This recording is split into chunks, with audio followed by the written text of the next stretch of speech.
The Classic Comics Forum podcast presents issue number 15, Avengers number 16 to 28, Cap's Kooky Quartet, part 1.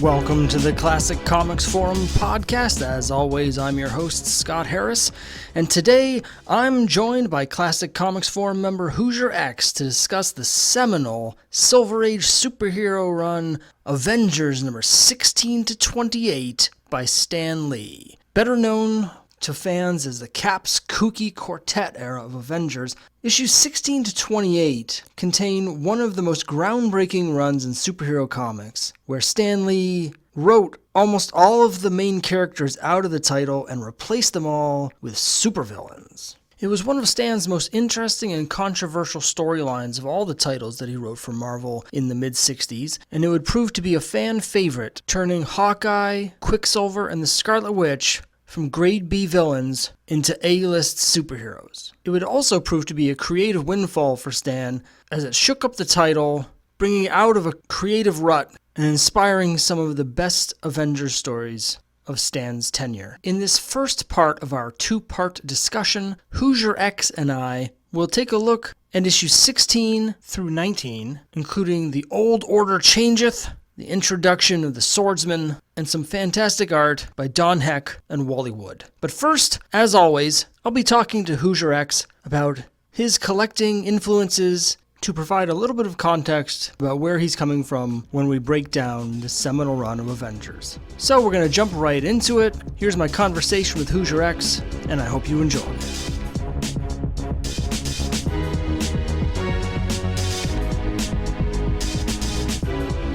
So, other than Avengers number 16 to 28, what was the last comic book that you read? I read Batman 28, the Rebirth Batman. Oh, okay. Because I do still read a few new comics, and I do still read Batman because I'm just such a big Batman fan. But it was Batman number 28 was terrible. It was so terrible. They've got the War of the Jokes and the Riddles, where the Joker and the Riddler they're fighting a big weird gang war over who gets to kill the Batman, and all the villains are sort of being forced to take sides, and it's one of those. I kind of like this sometimes, where they do Gotham City is just some horrible, evil, madhouse, the urban madhouse, but they do it so often though that no one would live there. No one would ever live in Gotham City. And whenever I read a really bad one, it just really makes me roll my eyes at why are they doing this again? Because they've completely split up Gotham City, where the Joker runs the west side and the Riddler runs the east side. I don't know. It stretches credibility way too much and doesn't even begin to be well written enough to even begin to explain it. An awful lot happens between issues, and so they don't actually have to explain how this is even possible or how it gets done. It's just, they've split it up, and here's a scene with the Joker, and his minions are Solomon Grundy and the Penguin, and I don't know. I think Poison Ivy's with the Riddler, and Clayface is with the Riddler, and the Mad Hatter, and Two-Face is the Riddler's, one of the Riddler's deputies, and the Riddler's, Two-Face should be one of the guys in charge. I have not been real happy with it. Well, you sold me on not reading it, so that's a pet peeve of mine, is when they have these big storylines where they just skip all the stuff. That was one of the many complaints I had about the original Civil War series 10 years ago, is that every issue is basically just like a dumbass fight scene, and then the explanation for why anybody was doing anything was in 19 different crossovers and tie-ins that you had to read supplemental stuff to have any idea why anybody was supposedly doing stuff in the main series. I find it lazy. I didn't read Civil War, but I was following. I'm trying to remember which blogger that was that did like here's all you need to know about the Civil War, and he would have like one or two panels from each chapter with like humorous comments. That from what little Civil War I did read, you could follow the story from his comments, but it was also funny because he was really making fun of it.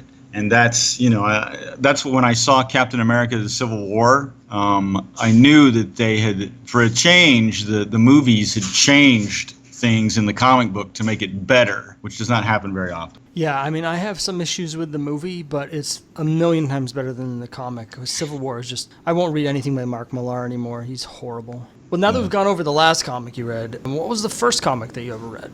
I have really, really vague memories of being about 4 or 5 years old, and I think maybe my cousins were visiting, and they had some comics. And I remember, years and years later, when I was looking at like the Marvel Comics Index, I said, we had that comic, and it was, I think it's Avengers number 63 with the first one where Hawkeye becomes Goliath. But when I actually read the issue, I don't know, a few months ago, I read it online. I had never read it before, and even though I recognized the cover and not being able to read, I called the Black Panther Catman. I remember that, but the story wasn't the least bit familiar. So I didn't actually read it, or no, not that I remember. And I had a whole bunch of like years after that. I had a bunch of Harvey comics. I remember really liking like Hot Stuff. I still love Hot Stuff. I don't read it or anything. I'm not even sure it's still published, but Hot Stuff just kind of trips me out. And Little Dot and Little Lotta and Baby Huey. I remember having a stack of really, really torn up Harvey comics. But the first one that really got me started, got me hooked on like Marvel Comics in the 70s was Jungle Action number 17. Which is 1975. It's the end of the epic, I think it's 12 issues, Panther's Rage. For some reason, I just saw that cover with the Black Panther. He's fighting with Eric Killmonger, this big tall dude with this this strap around his chest with all these like knives sticking out on him. You don't even know how he can walk through a room with it. And there's these Tyrannosaurus Rex that are settled, they're in the background, and they've got, I don't know, guns on them and stuff. And I said, man, that looks pretty darned awesome. So I picked that up, and within a few months, I picked up Daredevil. I kept reading Jungle Action. I was reading like Hulk, Fantastic Four, the Avengers, Spider-Man. I didn't really start reading very many DCs until a little bit after that. It's interesting because just from reading your stuff on the forums, I think of you more as a DC kind of guy. In later years, I have been much more of a DC kind of guy. And I think that's just because when I read those Marvel comics from about 1975 up into like the mid to late 80s, it was after Secret Wars that I read a few of the comics a little bit after Secret Wars. But then they just started changing everything so much that they weren't, by the late 80s, they weren't really the same characters. I mean, Marvel, they have they have this universe that starts in 1939 with Marvel Mystery Comics. They have the exact same continuity into the late 80s. And when they started changing the characters, these were just characters that I had been sort of, practically living with for 12 years. That when they start like doing something like the Clone Saga with Ben Reilly, and then Peter Parker marrying Mary Jane, was also something that I wasn't against it per se, but I kind of thought they changed Mary Jane's personality enough to make it easier to write, was how I kind of felt. I actually don't really read, I didn't really read any Marvels, but DC, on the other hand, by the time I was reading Batman, more like when I was 12 or 13, by the late 70s, there were already, at least 4 or 5 Batman in the comics. And so, when I read a comic book and it's completely different from the Batman, it doesn't really bother me that much. So it's especially as far as, as like in comics since the 80s, I've read like the Legion. I do love the Legion. I've loved the Legion for a long time. I was really into Green Lantern for a while. But when they change it, though, it's just really easy for me to like right now when I'm reading these Batmans that I don't really like that much, and it's not really a Batman that I like that much. It doesn't bother me as much the way it does with the Marvel comic. So I think you've already talked about how much you like Batman. My next question is just what character do you love? The Hulk is another one. The Hulk is another one that I really love. The Hulk. Well, I'm curious about that because I can't stand the Hulk. So whenever someone says they love the Hulk, part of my brain, there's this cognitive dissonance that just does, it's like you're speaking in a different language that I just can't quite comprehend. So what is it about the Hulk that you love? Well, I think a lot of it has to do with the Herb Trimpe art. My first issue of the Hulk was the first issue after Herb Trimpe left. And I bought it for a really long time, and I look back at like those Sal Buscema issues, where Sal Buscema draws the Hulk for a really, really long time, and I liked it when I was reading it. But I look back at them and I kind of like, I don't know, I don't really it's not something I really go back to or read over again. But I was buying all the back issues, and the Hulk just you've got a setup where he's traveling all over the world. He's not just stuck in New York. So he's coming across all these weird little pockets of the strangest little things in the Marvel Universe that a lot of them never appeared again or only appeared once or twice. Like on Steve Englert's run, when they came across the Cloud City of the bird people that created Red Raven. Their Cloud City is still floating around, and the Hulk is fighting the Harpy, and they come across the Cloud City, and they meet the Bi-Beast. And the Bi-Beast is this weird big brown monster who's got like a sort of on his head, he's got like a second head on top of the head. So he's got these two personalities. And I love that stuff. I love this how compared to an awful lot of the other comics that I was reading, the Marvel at the time, Iron Man and the Fantastic Four and Spider-Man, I always loved how random and weird the Hulk was an awful lot of the time. See, for me, we're going to actually be talking about this shortly when we get into Avengers 17. I personally find the Hulk to be an interesting catalyst for stories for other people. I think he's an interesting character for other characters to play off of. But I just don't find the Hulk himself to be interesting as a character, so I get tired of his solo stories very quickly. My first issue, for what it's worth, was Hulk 314. I think it was maybe Byrne's first issue on the series. So that's when I was reading the Byrne run, and I didn't last that long. I think my last issue it might have been 340, actually, the famous McFarlane one with Wolverine. I think I got that far, but that was it for me. Yeah, I remember those Byrne issues. I didn't really read the Hulk much after that. I certainly didn't get up to McFarlane, and I never really did like the gray, the Mr. Fix-It Hulk. So what character do you hate? I've come to really hate Wolverine. I think a lot of people say that, though, don't they? Yeah, we get a lot of Wolverine, Punisher, Deadpool. I think some combination of those three, I think everybody has said so far. Which I'm all for, which I totally agree with. So Logan, the recent movie Logan, has like almost completely redeemed Wolverine, sort of like in my eyes.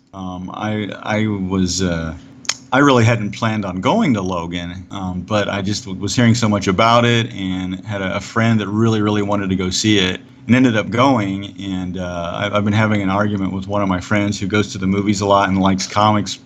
He's been calling it the best superhero movie ever made. And I'm saying, you know what? It's not really a superhero movie. I completely agree with you there. I'm trying to think of another character that I really hate. Deadpool. I was fairly indifferent to Deadpool, but I saw the movie and really liked the movie a lot.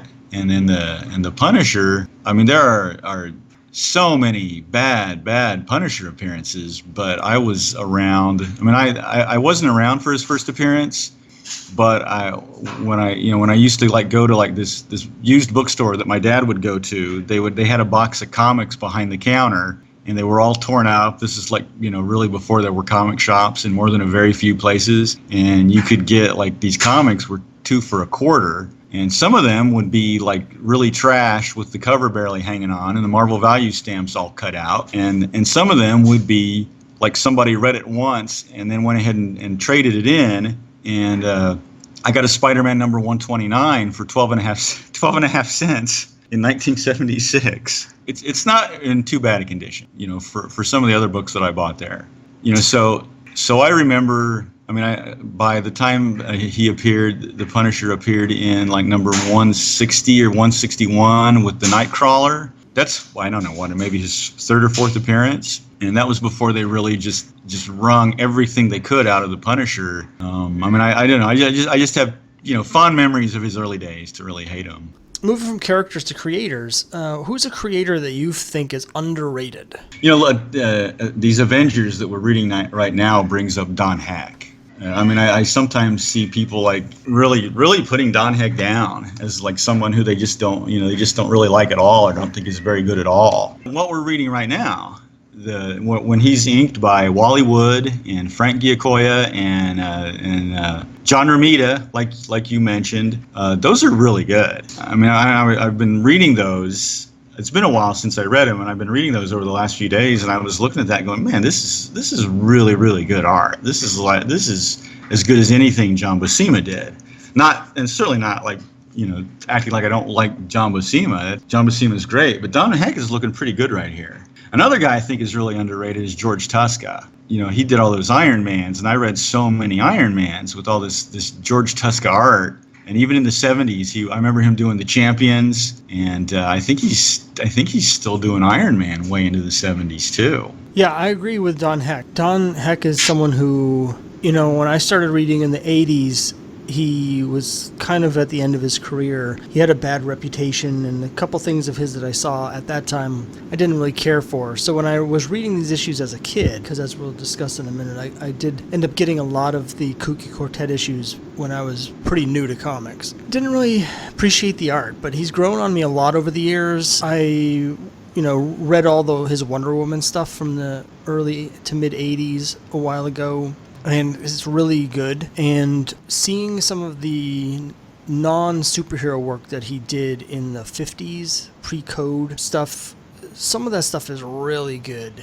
He did a lot of really good work, and I think he suffered a little bit from having the rotating inkers. Some of them were really good, and then some of them maybe not so much. But I feel like, yeah, I agree. He's pretty underrated. Another guy I think he's underrated is Frank Robbins. I think Frank Robbins. I mean, I remember when I reading the Avengers, Invaders when I was a kid, and sort of like, oh, I don't know about this guy, but he kind of grew on me. And now when I see Frank Robbins, like I love Batman so much, and I read all those old issues of Detective Comics, and Frank Robbins was writing most of those one shots in Detective Comics in the early 70s, and every once in a while he does the art on one of them. And as a writer, I think he's really good. I'm not, when they kind of make a big deal out of Dennis O'Neil, but Frank Robbins is also doing a lot of one-shots, and sometimes they're kind of silly and don't quite work. But he's trying to do these one-shot stories, and Detective Comics is split up into Batman and then Batgirl. So he's doing these 15-page stories,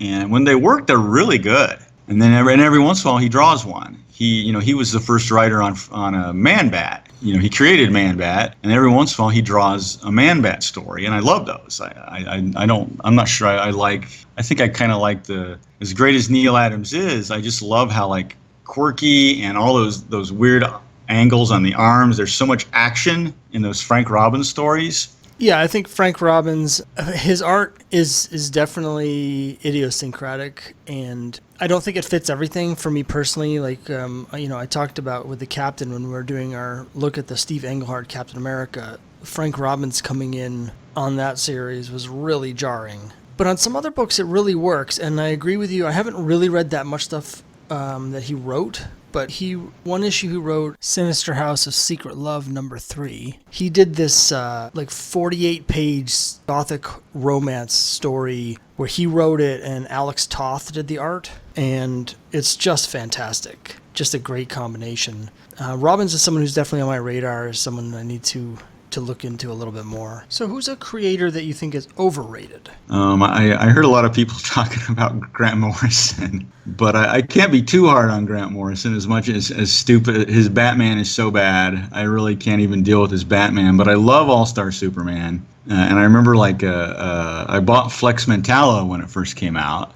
I have some friends that really, really like Grant Morrison, and when I was talking about Grant Morrison not liking him, they sent me a copy of Super Gods, his book, and that sure didn't make me think any more highly of him. Super Gods is just lots of obvious things, and it is kind of interesting when he talks about the stuff he's personally involved in.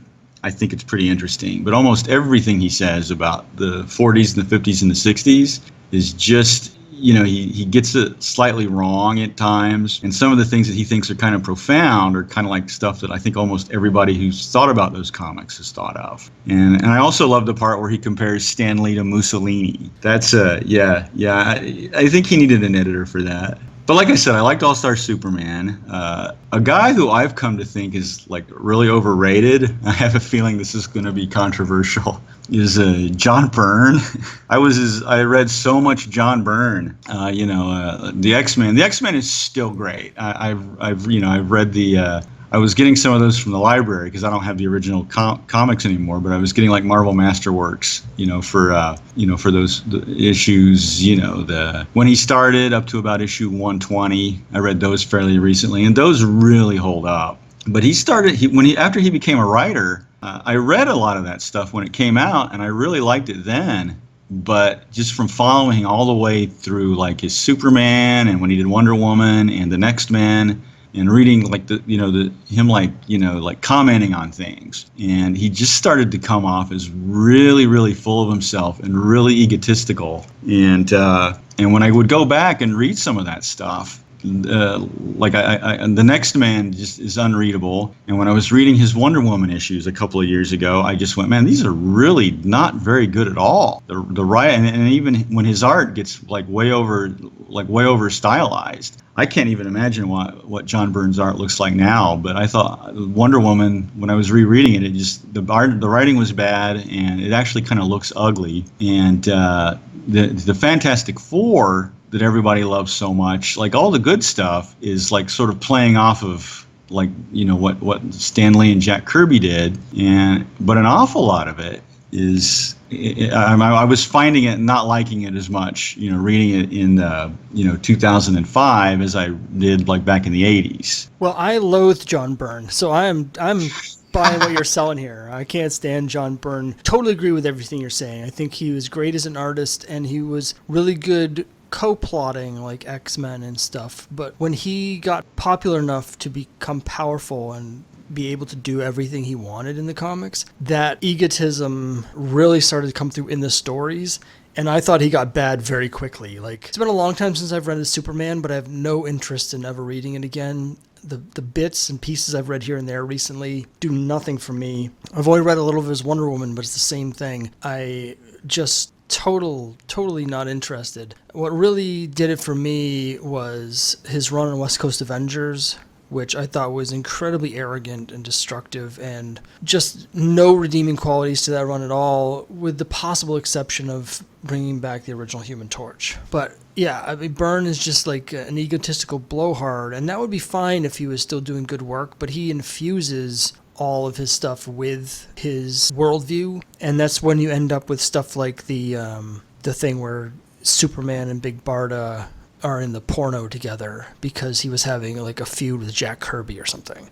I mean, that is so bad, and that story is so bad. I could hardly believe it. Yeah, so I can't stand Byrne. So if you were going to be stranded on a desert island, what's the one thing, comic book, story or series or compilation or whatever, that you would bring with you to read? If there was just one comic book, Amazing Spider-Man Annual #1 is a big, strong first choice. Have you ever read that one? Is that the Sinister Six? That's the Sinister Six. I think I have read it a long time ago. I'm not really a big Spider-Man fan, so. They used to have those Marvel Treasury editions, and they had a Marvel Special Edition #1 that came out, I don't know, maybe around 6 months after I had started getting comics. And I remember seeing it on the newsstand, and looking at comic books for I think 30 cents. So I had enough to buy 3 or 4 comic books, or to buy Marvel Special Edition #1, and I bought Marvel Special Edition #1,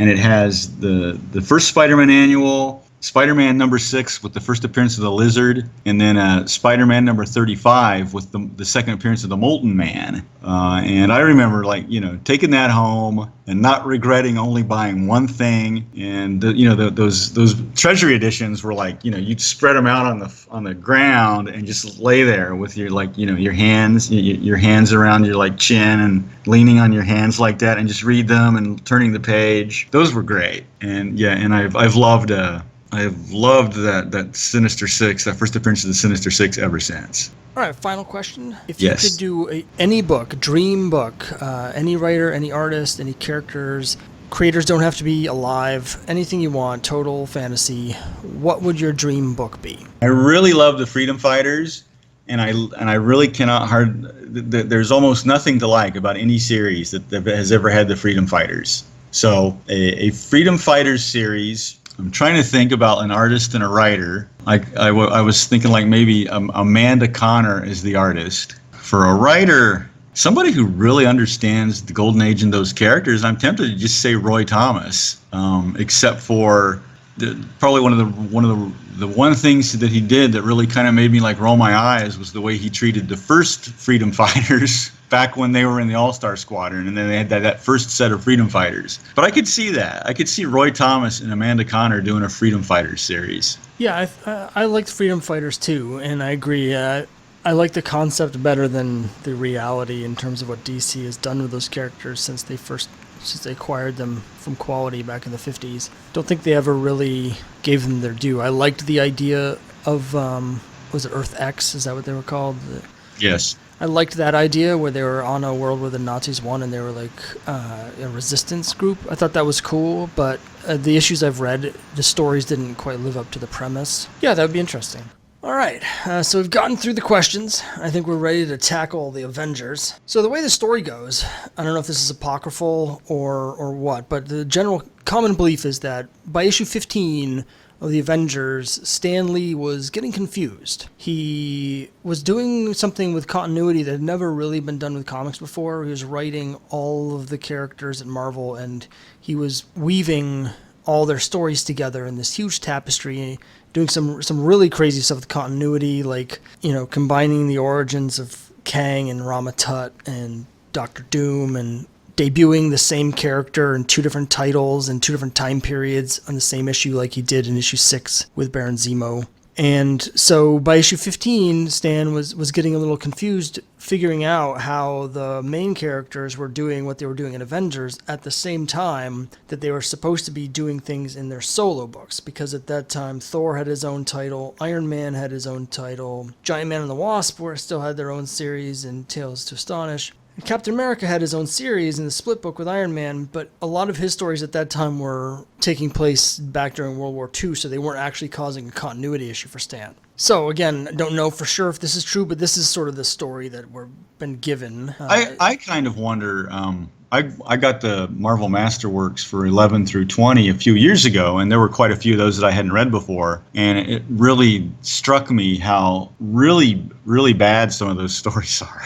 That number 11 is the second issue of Kang, and for some reason they go to a Mayan temple, and somehow Spider-Man steals an airplane and flies up to save them from the Spider-Man robot created by Kang. And then number 12 has got this really strange team up between the Mole Man and the Red Ghost. Number 13 is quite a bit better. That's the first Count Nefaria. Number 14 is just really awful. I'm trying to remember exactly what happens in it, but that's the one where the Wasp has been injured and they're trying to find like the only doctor that can do the operation that will save her. Yeah, there's like an alien invasion too. I don't remember any other details other than that.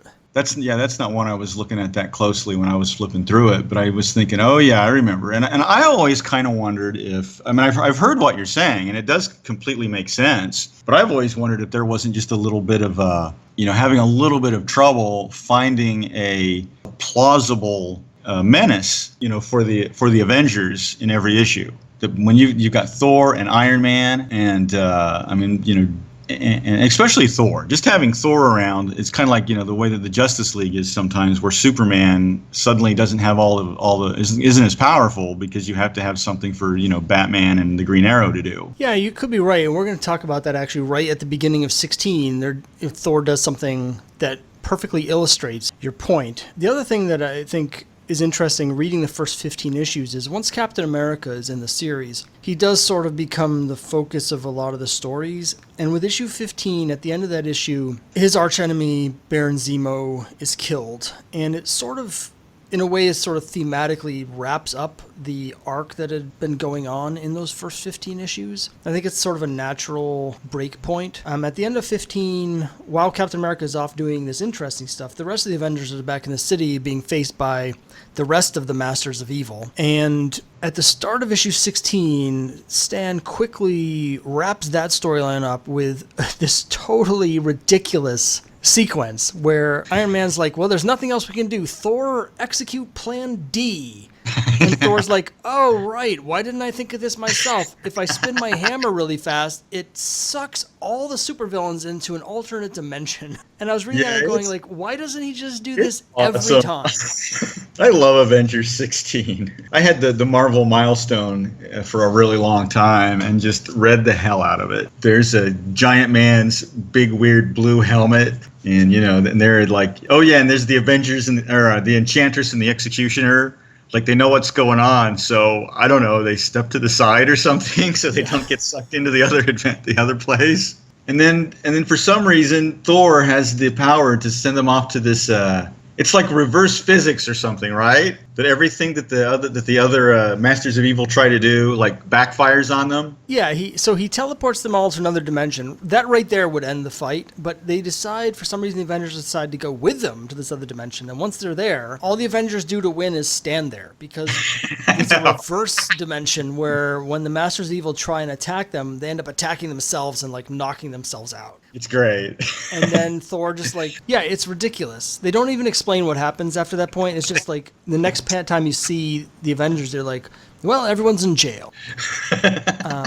Oh, okay. If Thor had just done that every issue, it would have been a lot simpler. And that power, I don't know. I don't believe it had ever been before that, or is ever used again in any context. I've actually seen that used after this. There was an issue where he did that to the Absorbing Man, and like. Okay.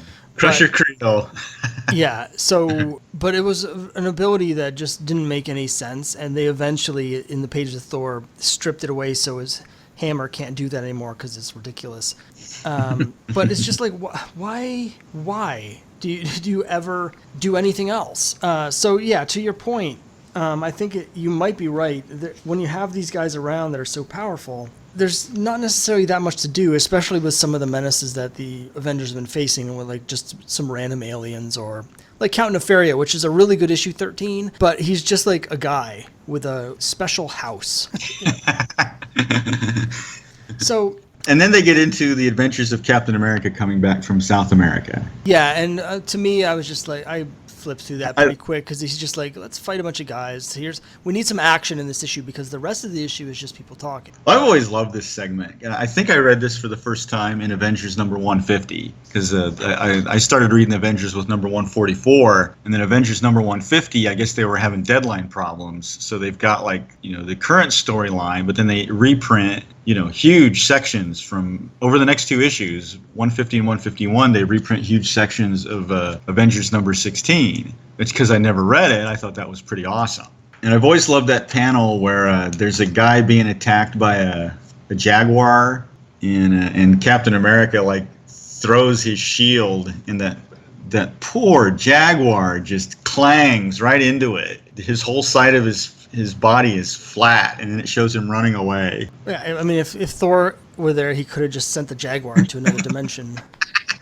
But unfortunately for the Jaguar, it was Captain America. So Captain America, while he's trying to get back, the Avengers meet, and Thor's gone. So they're like, what happened to Thor? It's like, oh, he's busy. The trials of gods. Yeah, he just vanishes. And Iron Man bizarrely is like, well, Captain America's not back yet, and Thor left. Let's disband before anyone else shows up. Like, let's just take this opportunity to quickly disband and run away before anything else comes up that forces us to be superheroes. It seemed like a really weird thing, and I could be misremembering this, because there's no way I was going to research it. But in my memory, I think that weird decision is actually a plot point in The Crossing, and is referenced as the first instance where Iron Man had been under Kang's mind control and was trying to destroy the Avengers from within by suggesting they disband here. Again, I did not reread The Crossing to study for this podcast. I haven't read the Avengers on a regular basis of any kind since around issue 290 or so, when Marina was in it, and Dr. Druid was the leader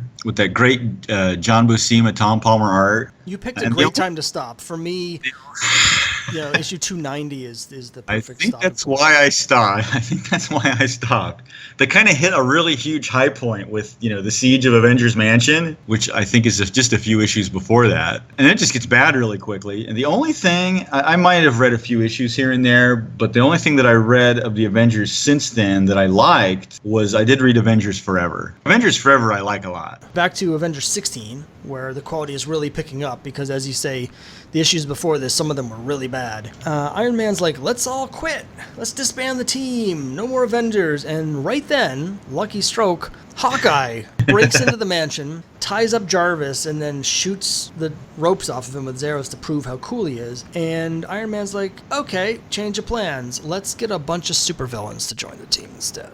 Yeah, this actually makes that bit in Avengers number 20 where Iron Man shows up and vouches for the swordsman who, at the end of the last issue, he threw Captain America off a building.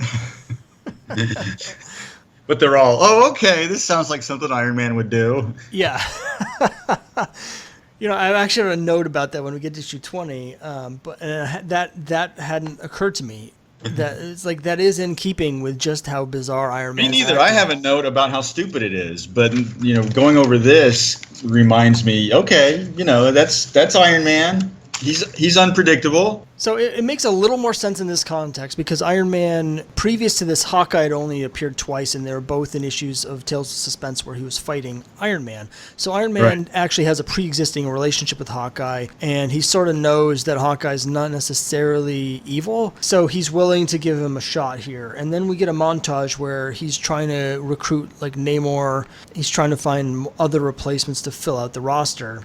I don't know if you've ever had a chance to read the series Earth's Mightiest Heroes, which came out, 15 years ago now. It was an 8-issue limited series where they took the events of the first 16 issues of Avengers and sort of retold them from a modern perspective. So there's a lot less about the fighting and a lot more character stuff. That sounds interesting. I've never read it. It is pretty interesting, and one of the interesting parts is they retcon this Hawkeye appearance in a way that I actually found to be pretty interesting. And what happens in Earth's Mightiest Heroes is that Hawkeye is sort of, down on his luck and confused because he wanted to be a hero right from the beginning. In his first appearance, he's trying to be a good guy, and he gets mistaken for a jewel thief by the police and then as a wanted man, but it was all a misunderstanding. So he's trying to find a way to redeem himself, and he ends up saving Jarvis from like a mugger or something. And he and Jarvis become friends. And so this scene in Avengers 16 where he ties up Jarvis and then shoots the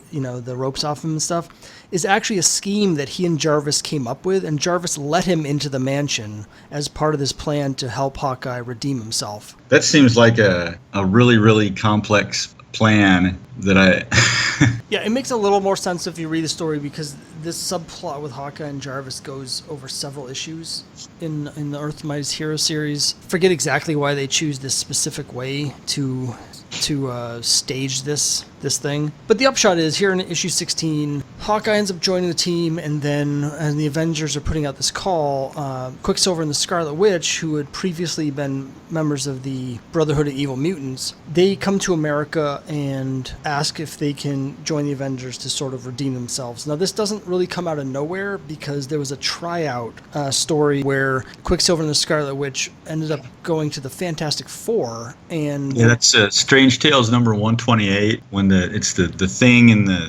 the thing and the Human Torch when they're teaming up. Eventually, here in issue 16, Iron Man, I think, just wants to get the hell out of there. Like he's like, yeah, sure, yeah, you guys can redeem themselves, become Avengers. I've got like a hot date. I really just need to get out of this. So, well, he's probably about to have a heart attack. True. So they induct Quicksilver and the Scarlet Witch and Hawkeye, and then Captain America shows up and he's like, what the hell's going on here? And they're like, well, we're all quitting. Here's a bunch of supervillains. Good luck. Cap, he's just ready to take on whatever. It's interesting, like you say, Cap is ready to take things on. Just real quick, at the end of the issue, they have this thing where they do this press conference and they unveil the new Avengers lineup to the media. This sort of became a tradition in the pages of Avengers where when they'd have like a big lineup change, there'd be like this whole event around it. The old order changeth. But they didn't do it There's a real long time where they don't do it though, right? Because I remember Avengers 150, they do it at the end of Avengers 150, but I don't think they did it between Avengers 16 and 150. I don't think they did either. Most of the lineup changes during that period were more organic rather than like a wholesale giant lineup change. But they did it a number of times after that. They did it where they have whole issues dedicated just to changing the lineup. Issue 181 is a lineup change issue. Issue 211 is a lineup change issue. And when Kurt Busiek took over the book after Heroes Reborn in the late 90s, they did an issue that was a lineup change issue. I think it was issue 4 of the rebooted series. I'm looking at that panel. I love this panel that shows the heads, the talking heads of the 5 villains. Yes, I wanted to mention that because it's interesting. We got the villains. It's hilarious. Yeah. It's hilarious when you know the sort of the context between these characters. The Enchantress, who I hadn't really noticed it, but when I was reading these issues over again, the Enchantress, I think by the time of issue number 22, the Enchantress has been the villain more often than anybody else. I think that might be correct, yeah. Because the Executioner is not in those issues, and Baron Zemo was only in one issue that the Enchantress wasn't in. So she's like, will the Avengers become stronger or weaker? There's the Executioner saying that they must be destroyed, and there's a Kang saying, I must follow every development, for soon I shall strike again. And he does. It's only like 4 or 5 issues later. And then the Mole Man, I almost defeated them once. Next time I shall not fail. And he wastes no time because he's the villain in the next issue. And then there's Immortus, who says, the Avengers, I shall never rest until they have been destroyed forever. And his next appearance is like 10 years later. number 102 or something like that. Yeah, I have a note about that too. I'm like, to give him a pass, he is in limbo where time passes differently or doesn't pass at all. That's true. That's true. One thing we're going to get to right at the end of issue 28 is I found it actually a little strange that Immortus didn't appear earlier because the way they portray the Collector in issue 28, I felt like he was basically just an Immortus stand-in in that issue, and they could have just used Immortus if they were going to do that story. But yeah. So here we are at the end of issue 16, and Stan's done a lot of really sort of bold, innovative moves here. He took all of his major characters that were presumably the whole reason fans are buying the book to start with, Iron Man and Thor, and just writes them all out indiscriminately, replaces them with a bunch of supervillains, and ends up with a lineup of characters who, other than Captain America, have no track record of being able to sell comics, and also, as you mentioned, have a totally different power level. One interesting thing that happens here is while these characters have appeared a little bit before, they're also kind of a blank slate in terms of their personalities, and we're going to see their personalities develop almost immediately because in the next issue 17, we start off with what's going to be the first of a whole bunch of times where almost every issue we get a several page sequence of everyone yelling at each other. Yeah, it's great. It's so great. That couldn't go on forever. What's interesting to me, and I actually hadn't noticed when I was reading it, but someone pointed out on the forums where in issue 16, Hawkeye kind of has a formal speech pattern where he's like, I thank you for the trust you're putting in me. I look forward to fighting alongside you. But then once he's on the team, in the next issue, he's like, he's putting forward his best behavior. Yeah. He's on his very best behavior just to get in good with everybody. But as soon as Iron Man's gone, Hawkeye's like, I know that guy can kick my butt, but I don't know any of these other guys can, so I'm going to let the real me shine out. I want to just talk a little bit about the Scarlet Witch for a second. Is one of the reasons that I've gone through some of these issues so many times is because the Scarlet Witch and X-Men too. I read those early issues of the X-Men is because I don't really understand Wanda's powers a lot of the time. She her weird hex power. And every once in a while she'll have a little bit of dialogue where it indicates that, I will just use a fraction of my hex power and I shall break the lock on this jail that these Latvian policemen have put us in. And then other times it's oops, I accidentally hexed the Submariner, like in X-Men number 6. So I have gone through and made little notes about what her power is doing in these Avengers issues. Well, as you say, I'm curious to see what you noted because Stan seemed to write her power as basically whatever plot point needed to be accomplished, he can just have her do it. There was also a thing where sometimes she'd be like, if I use my hex powers, I'll like get weak and I'll pass out, so I've got to save up my energy. But then other times that did not really seem to matter. Well, it depends on whether it's a big hex or a little hex. Like I just was reading the number 23, where she busts out of that Kang's 45th century plexiglass cages, and then she's like, she can't do anything for, I don't know, like 2 issues, it seems like. I want to talk about Wanda in general because, like I was starting to say, like we get Hawkeye's personality right away, and I feel like just over the course of the whole Cap's Kooky Quartet from issues 16 to 28, Hawkeye gets the most character development. He has the most screen time of the new members. He's got a defined personality right away. We get his origin story in a couple issues. Hawkeye is like a fully formed character. I get the sense, though, that Stan is still feeling his way around Quicksilver and the Scarlet Witch, and Scarlet Witch, Wanda ends up getting quite a bit of character development, whereas I feel like Quicksilver is almost a complete non-entity throughout this entire run of story. Yeah, he butts in and whenever to sort of like as a counterpoint to Hawkeye. Well, I wouldn't vote for you for leader if Captain America quits. I'd vote for me. Or, how dare you talk to my sister that way? He does that a lot. Yeah, and that's basically it. The only thing we learn about him over this entire run is that he likes the circus. He loves the circus. I marked that down, too. Because that comes up more than once, strangely enough. It's almost like Stan, I can just see Stan with like a big whiteboard in his office, and it's got Quicksilver, and underneath it is like his bullet points of character traits for Quicksilver, and it's like, likes the circus, and then just question marks underneath, because he has no idea who this character is. Runs fast, defends Wanza, likes the circus. Yeah, that's somehow got talked into going to see Hello Dolly in issue number 21, I think it was. All right, so in issue 17, plot real quick, the Avengers are like, okay, we're going to go find the Hulk. Now, the Avengers have been searching for the Hulk since issue 2. The whole first storyline is all about the Hulk in issues 1 through 5 and crossing over into Fantastic Four 25 and 26. Since then, the Hulk is just wherever he is, and so here the Avengers are like, the Hulk is still our business. We can track him down. Maybe he'll rejoin the team, or maybe we'll kick his ass. I don't know, one way or another. But either way, we're gonna go back to this original Avengers mission and prove ourselves as a new team by tracking down the Hulk. And luckily for them, a giant robot just like smashes through the wall of the Avengers mansion, and it has a recorded message saying, "I know where the Hulk is." I thought that was a weird sequence. First of all, Captain America leads the team down to the Avengers Danger Room, which I'm not sure is ever shown before or since.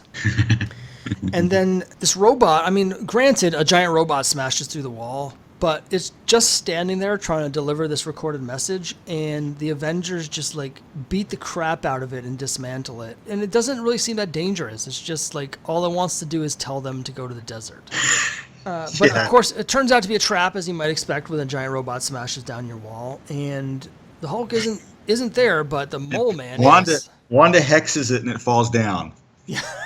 Wanda's hex makes you clumsy a lot of the time. It does. She's constantly like zapping people, and they're like, "Why did I fall over?" Or why am I running into this wall? Yeah, or like in issue 28, she hexes the Beetle as he's about to drop a rock on them, and he can't let go of the rock, and he just crashes into the ground.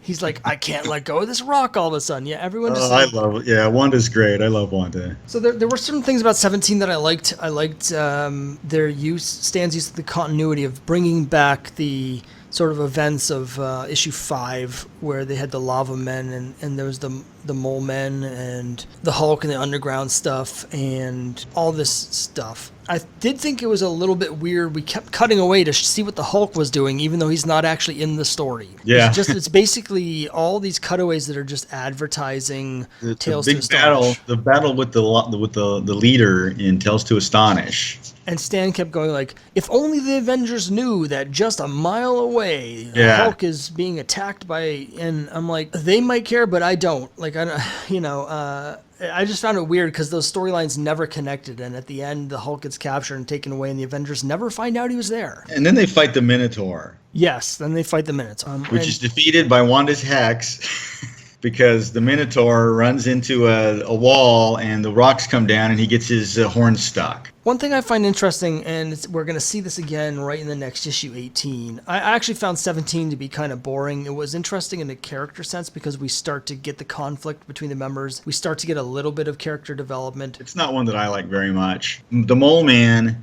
if you read enough of those Marvel comics, you just go, the Mole Man again. And he's pretty much uniformly terrible if he's not in the Fantastic Four. Yeah, I'm not a fan of Mole Man either, and yeah, this issue to me is pretty boring. The action is all pretty boring. It's like they fight a robot, they fight the Minotaur, and then there's the Mole Man. The horrible threat of the Mole Man. Whatever.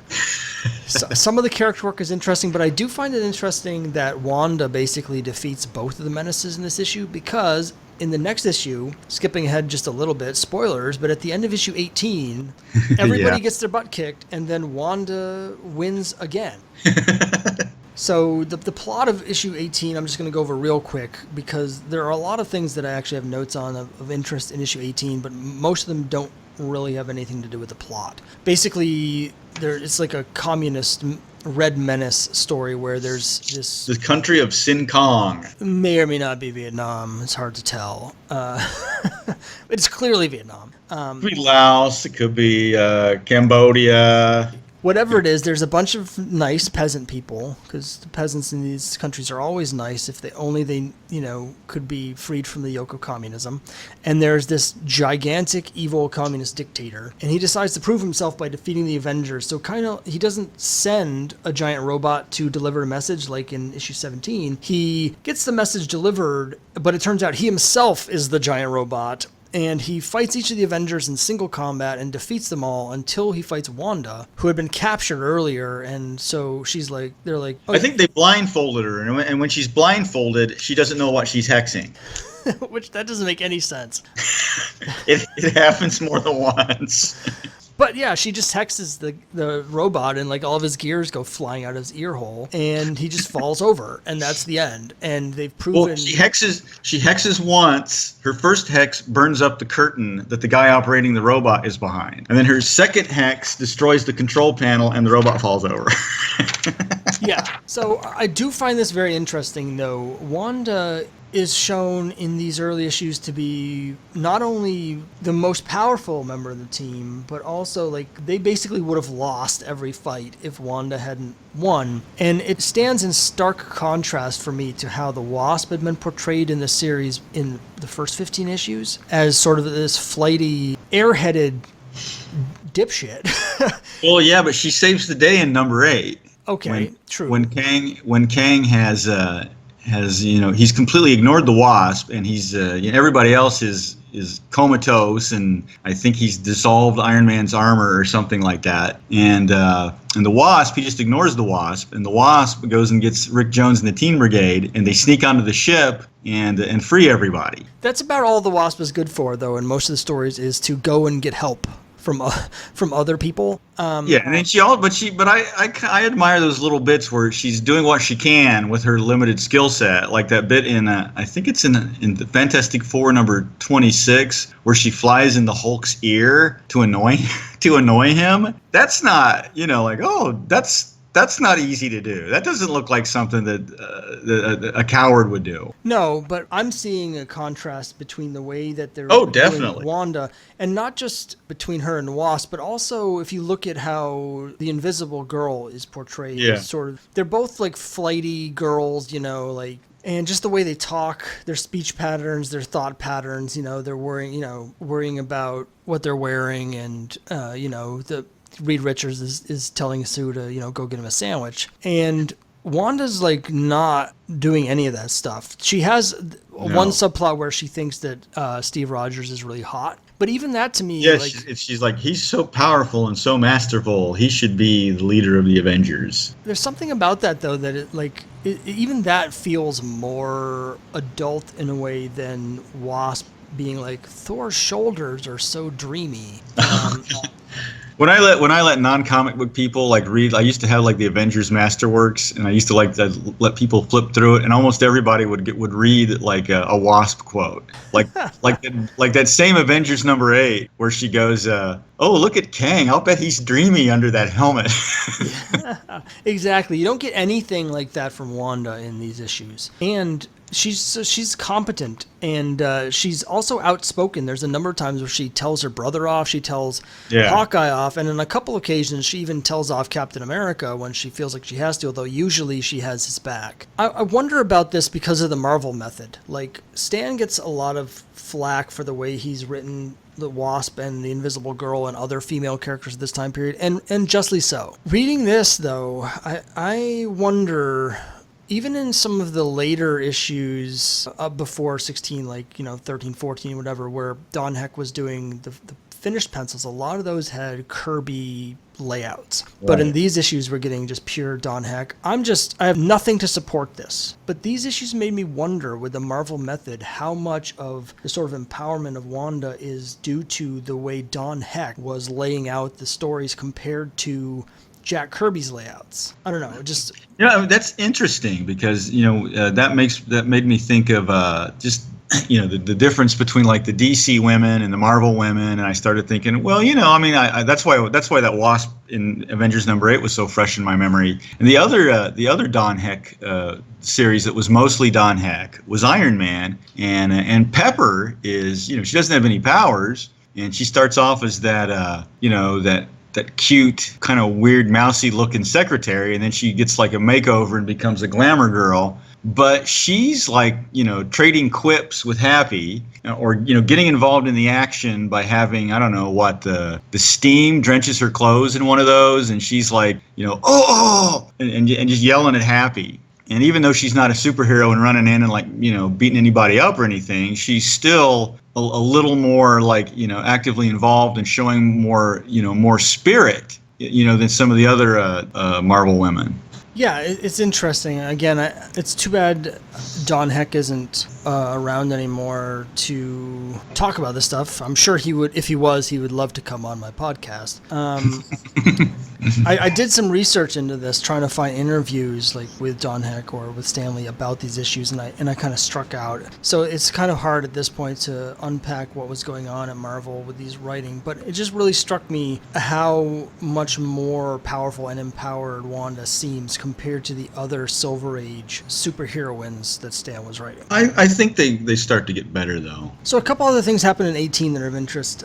Captain America, at the beginning of the issue, we find him just pining away for Nick Fury. It turns out he wrote this love letter to Nick Fury. Yeah, that's begging pretty him to join S.H.I.E.L.D., and he's just moping around going, oh, when is Nick Fury going to answer me? This actually is going to be an important plot point just in the next arc. But we also get our first character development with the rest of the team. And we find out here that Pedro loves the circus. Yeah. While he's off to the circus, Wanda... She goes to see 12th Night. Yeah. That's something I had to mark. I have 2 tickets for 12th Night. And Pietro's like, well, I'm going to the circus. And Wanda has that like, oh, I have always dreamed of myself being an actress. I would love to be on the stage. In number 21, which we'll get to, there's a bit where, the Avengers have, they've been discredited, been forced to disband, and she's just trying to get on the stage. So one thing that I thought was cool was, like, while everyone else is just, like, screwing around, let's go to the 12th Night, let's go to the circus, let's just mope around and think about how much we love Nick Fury. Hawkeye is busting his ass. He is trying to develop new gadgets and new arrows. He's training, and I thought that was a really interesting contrast. It's also really funny because he builds this gravity arrow that he attaches to a safe and then fires the safe right out the window into the middle of New York. I know, it's so ridiculous. And then he says, now I'll send a moving crew to replace the safe. And nothing about, where the safe landed or what it ran into. Or whether, maybe Thor ran into it while he was flying overhead. Frida was like, I wonder where that safe landed. It's like, mystery safe kills 9 people on Staten Island Ferry. That's why I love the Silver Age so much. Just occasionally something that nobody seemed to care about. All right, so now we get a two-parter where in issues 19 to 20 with the swordsman, we get a bunch of stuff happens. I did want to mention that going through these and reading these, what I really, for me, the core of Cap's Kooky Quartet is number 18, because I do like number 18 quite a bit. That even though it is like one of those sort of stereotypical "we're going to fight the communists" issues, I think it's one of the best of those. Those kind of early Marvel, like, we're going to fight the communist issues. Iron Man had quite a few good ones, but a lot of them were like just sort of like shoehorned in to like, well, we got to make sure now it's time for Thor to fight the communists and so on. So yeah, from 18 to 24 for me is really the core of why I love Cap's Kooky Quartet so much. Yeah, I agree. These are the best issues here. 18 to 24 are some really good stories. And I love when Wanda goes out to meet the big commissar robot, and Captain America has figured out the secret and whispers in her ear. This really nice panel where I think it's Dick Ayers inking Don Heck, just really gets this real like mischievous, almost evil kind of a look on Wanda's face. She goes, "Let us begin, Commissar." Yeah, it's interesting you mentioned the inking. We brought it up a little bit much earlier. Over the course of these issues, in this little stretch here, Heck gets a whole bunch of different inkers. It's like every issue, you don't know. You open it up, you don't know who he's going to be inked by. He gets Dick Ayers, and then we get the great Wally Wood for a few issues. We get John Romita and Frank Giacoia as well, and then it gets back to Dick Ayers. For me, it's a little uneven because there's so many different inkers. It does, when I was reading these, it really struck me just how good Don Heck was, because you can kind of see with all these different inkers, it allows you to see what Heck was doing, like which part of the art is his, and it's really good. Each of they look different. They look very different in some cases from one issue to the next because of the different inking style, but they all look good. Yeah, they sure do. I think some of the Don Heck issues have got some kind of hinky moments here and there. The Dick Ayers issues, but they're still mostly really good. Yeah, for me, Dick Ayers is the weakest of the inkers. He's solid, but yeah, like if I have one, like I think Ayers is the weakest inker, and if I have one complaint about Don Heck, it's some of the designs of the new characters that are being introduced are pretty boring, particularly Power Man, in issue 21, has a really boring outfit and just a lot of just kind of bland designs for some of these new characters. But I was looking at the, I was just reading the Kang appearance, and, Kang is great, but I was kind of looking at how weird, like, the generals and all those, like, advisors to Queen Ravana, and then just the soldiers. I was like, looking like this is like, futuristic space opera central casting. So we'll get to that story in just a little bit. I'm really looking forward to talking about that because for me, Avengers 24 is one of the best issues of the whole series. But these issues we're talking about now, 19 and 20, are also really good. 19, we get the Swordsman. Now it says right on the cover that he's a villain, so that's apparently not supposed to be a surprise. And he decides to take a page out of Hawkeye's playbook, and he busts into Avengers Mansion to sort of prove himself and force them to let him join the team. Now, he's not doing it because he wants to help people like Hawkeye. He's doing it because he thinks that once he gets Avengers membership, he'll be able to pull off all sorts of dastardly schemes because of his new position of power. And Wanda totally kicks his ass. The Swordsman defeats Quicksilver and defeats Hawkeye, and then Wanda's just snaps her fingers, and that's it for Swordsman. He's out like a light. Some machine blows up, and a piece of it just hits him on the back of the head, and he's unconscious. There is no defense against the Scarlet Witch's hacks. So after this, we get she's a total badass. She is this Avengers 19 and 20. A lot of these I didn't read until fairly recently. But Avengers 19 and 20 I bought, back in the 70s. I think I paid $6 for a VF, a really nice looking Avengers 19. Took it home, and then it was continued. So the next time we went to the comic book store in Indianapolis 6 months later, I bought number 20. And I really just used to read the hell out of those. They're really good. I meant to mention this earlier, but so my story is I started reading comics in 84. I started reading Avengers in 1985. My first issue was 256. And not too long after that, maybe a year later, I got for Christmas quite a bit of money that my parents had given me to invest in something. I was supposed to invest it. So as a kid, I was like, I'm going to invest in comic books. So I sent away for a bunch of Avengers, and the issues that I sent away for with part of my money was Avengers 17 through 56 and 141 through 180. And they were missing a couple issues here and there. They were missing issue 26, I think, but I got issues when I was like 12, just about to turn 13, in the mid-80s. I got delivered this package, and I opened it up, and there was Avengers 17 through 56. So I read all of these at once for the first time in the original form, and I loved this issue. That's unbelievable. That's pretty awesome. Yeah, I mean, they're mostly lower grade, not too bad. They're like solid, like very good, most of them. So at the time, they were only worth a few dollars each, but I loved it. And these issues were 19 was one of my favorites. I loved issue 19 because I just really liked the swordsman. I thought he was really cool. We get Hawkeye's origin story here. Now, an interesting part of Hawkeye's origin, for those who don't know his origin, he basically trained in the circus with swordsmen. There's supposed to be this team where swordsman's the swords guy and Hawkeye's the bow guy. And it turns out that just like Swordsman is trying to get in the Avengers in order to pull off some dastardly schemes, he's trying to train Hawkeye to join him on his evil enterprises. So when Hawkeye finds out that Swordsman is a thief and a crook and a villain, he confronts him, and the Swordsman tries to kill him and leaves him for dead and doesn't realize Hawkeye's survived. There's a couple interesting things here. Firstly, this origin was later retconned when someone eventually thought to themselves, why and how would an expert in swordsmanship be able to train Hawkeye into becoming the world's greatest archer? Like, how would he even do that? Why wouldn't he train him in swords? Like, it just didn't make sense. So they retconned his origin, and they added a new guy named Trickshot, who was Swordsman's partner and was an expert in a bow, and who was the guy who actually taught Hawkeye what to do. The other interesting thing about this origin is they still actually don't give Hawkeye a name. Yeah,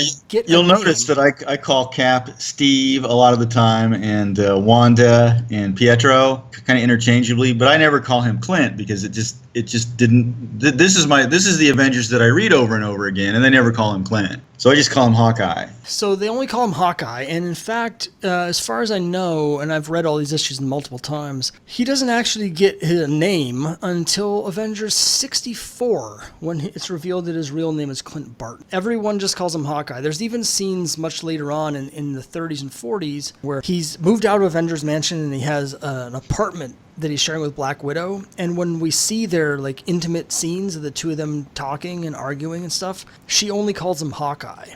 Because apparently she doesn't actually know what his name is either. Like, nobody knows what his name is. So something else that comes up in this issue, continued from last issue, Captain America is once again moping about this letter that he sent to Nick Fury. Little does he know that that letter is just like moldering away, unread, and through a series of unlikely events, a small-time crook gets a hold of the letter, and he basically sells the information to the swordsman. The swordsman sets up this trap where he sends a message to Cap saying, "Hey, it's S.H.I.E.L.D. We love you too. Thanks for being so enthusiastic." I have a note about Captain America, where he's jumping up and down. He's not just, oh great, he's jumping up and down. He's like he's doing cartwheels. Oh, Nick wants me. Yeah, it's embarrassing. It's like, it's funny because Captain America in these issues, it's like he's only sticking around with the team because he feels an obligation to, but he actually just wants to ditch them just as bad as the rest of the Avengers wanted to quit. Like, nobody wants to be an Avenger really, except for basically Wanda and Hawkeye. So Captain America goes off to his tryst with Nick Fury, only it turns out that it's actually Swordsman waiting, and he stumbles right in the Swordsman's trap, and the Swordsman totally thrashes him senseless. Yeah. At the end of the issue, the rest of the Avengers show up to save Cap, because even though Hawkeye has been trashing Cap mercilessly through these 3 issues here, he's still he has a code here, and he's kind of, I don't want to say he's all talk, but he's mostly talk. So even though he like is kind of resentful of Cap and everything, he still is like, okay, we can't just let Cap get his ass kicked. He's an Avenger too, so we're gonna go save him. So they do. They go, or well, they don't actually. Captain America gets chucked off of a building. No, he jumps. Rather than like let the Avengers surrender, he pitches himself off the building. But that's a cliffhanger that will be resolved next episode.